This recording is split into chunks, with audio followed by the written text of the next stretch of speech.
As some of you may know, I am Iranian, and I think it's time that I made this video. This has been really difficult for me to make. I've tried a few times, but haven't been able to get it. So ideally, this time it works. The people of Iran have been oppressed and struggling and killed. And I can't say the word here on TikTok, but it rhymes with great for 47 years within this regime. The Ayatollahs don't care about anything. They don't care about the people. They don't care about anyone in the world. They want to set this world back as many stages in life as possible. They want to send them back to the Stone Ages if they could. They regularly fund most terrorist attacks that you see that come out of the Middle East. And it's been boiling at me, and I'm sure a lot of other Persians, that this has turned into a left versus right thing, and it's ridiculous. It's absolutely ridiculous if you're making this into a left versus right thing. If you are a human being with an ounce of dignity and morality, this should be at the forefront of your attention. And it's not your fault that it's not. But please don't turn it into, I don't like Trump, let me hate on this. There are people dying. There are so many civilians dying. I personally have not been able to get in contact with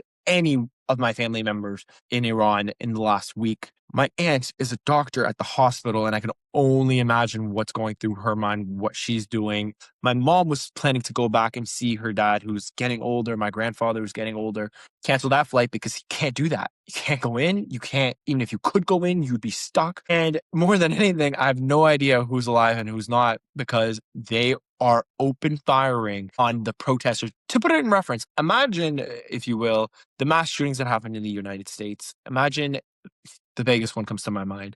Imagine that scale, but on a bigger audience and going on for last week. That is what they're doing to their own people. And the mass murderer himself is government run. Just because there's one party supporting the people and you do not like that party or that president, please do not close your eyes on this. The people in Iran need you, and they need you to learn the facts.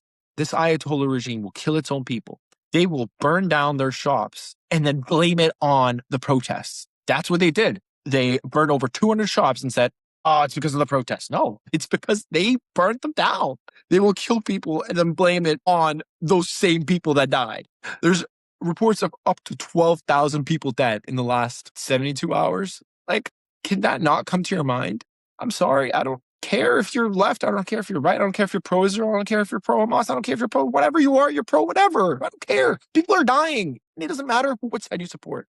Just have an ounce of decency in you and learn about the facts. And be careful what you learn. But this regime, they are master manipulators. They are not here by accident. They know what they're doing. Do you know that 90% of mosques in Iran are closed over the last, 5 years, I think it is? People in Iran are not religious like that. And even if they are, even if you are religious, protests against this regime are not an anti-Muslim